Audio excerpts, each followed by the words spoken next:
2.1.6 Project Management Plan No Learning Objectives. This section considers the output of a process of integrated planning for a project, and documents this detail in the Project Management Plan (PMP). At this stage, the fundamental management components of scope, schedule, cost, risk, quality and resources will be defined. The project manager owns the PMP. By the time you have studied this section, you will have completed the following: Learning Outcome Assessment Criteria for Understand Project Management Planning. 4.1 Define the term Deployment Baseline. 4.2 State how deployment baselines differ between linear and iterative life cycles. 4.3 Outline the stakeholders of a project management plan. 4.10 Explain why establishing success criteria is important at the start of, during and at handover of a project. The term deployment baseline. Once all of the management components have been planned and integrated, this will form the deployment baseline, which is approved, along with the PMP, at the decision gate associated with the approval of significant project costs. Some projects may have an integrated baseline review to provide assurance prior to approval. The approval of the deployment baseline is a good time to reconfirm the boundaries of the project, both what is in and out of scope, and how the project interfaces with other projects or business as usual activities in a program or strategic portfolio.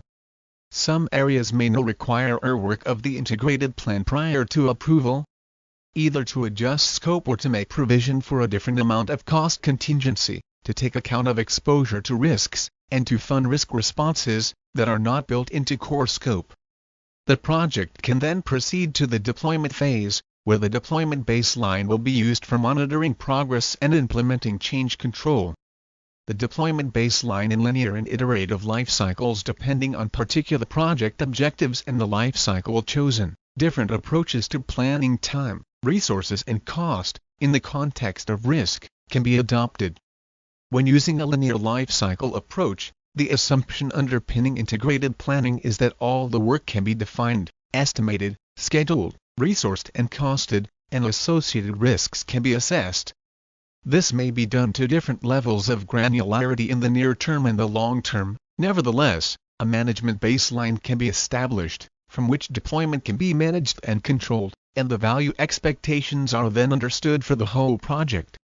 Unexpected issues will inevitably arise during deployment, but this does not negate the need for the best plan possible before work starts. When using an iterative life cycle approach, a baseline plan is still required, but the assumptions underpinning the plan are different, with flexibility and agility built into the thinking. In an iterative project life cycle, the baseline resources and schedule are determined, but the achievement of scope and quality may vary from the plan, as teams may have autonomy to reprioritize tasks and act on new knowledge. Any work not achieved in the time allocated is returned to an existing backlog allowance, to then be planned into the future schedule or removed from the project. Linear life cycles treat scope and quality as the driver and calculate the non-consequential consumed time and cost. Iterative projects commit to set resources over limited periods, to deliver products that are developed over successive cycles. Many organizations use a hybrid linear iterative approach to projects and programs most of the time. The challenge is to plan in the most effective way, to give the investing organization the best possible chance of achieving the objectives and benefits described in the business case. The stakeholders of a project management plan. The PMP is the consolidated plan for the project and, as such, communicates the details of the approved project plans to stakeholders. It has been produced through a facilitated exercise led by the project manager, with the engagement of all key stakeholders, who will be involved in the deployment of the project, and will act as a reference source for all other stakeholders, as shown in Figure 2.1.6.1. It is important to have as much continuity as possible throughout deployment. Achieving this can often be difficult, particularly if the project resources are procured under a specific contract, and are not considered to be employed staff. In circumstances like these, there can often be a large amount of staff turnover.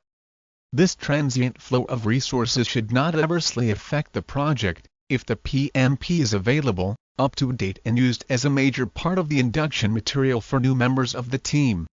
Note Figure 2.1.6.1 Different stakeholders that may need to contribute to producing the PMP. The PMP is often referred to as the contract between the project manager and the sponsor and, as such, clearly illustrates the extent of that agreement. It is important for the project manager to fully understand what is expected of them prior to committing to deployment. The PMP acts as a valuable source of clarification in this respect. It is important when conducting gate reviews that the current PMP is used as a reference source. Typical contents of a project management plan. In essence, the PMP should answer the why, what, when, who, where and how of the project. The how much question may also be asked. The size of the project will influence the size of the PMP, which may run into several volumes, for example, for the construction of a large nuclear power station, but may only be several pages for a small, simple internal project. Why? This question has already been answered by the business case. The PMP will therefore reference details from the business case, which can act as an appendix to the PMP. What? This contains a specific description of the scope of the project in the first instance, and then becomes more refined as the project nears deployment. Also contained here are details of the acceptance criteria and any important constraints. When? The timeline will be outlined here together with various supporting documentation, such as a Gantt chart and project lifecycle approach. Who? The organization breakdown structure OBS will be shown here together with responsibility assignments, reporting lines and role descriptions. How much? This considers the budget presented as a cost breakdown structure CBS showing how the budget has been allocated to the work. It is likely that the cash flow for the project will be presented in the form of a spending projection for the project duration. Where? This presents the logistics of the project location and site conditions, and outlines any major restrictions or constraints regarding access, or particular delivery requirements and security protocols. How?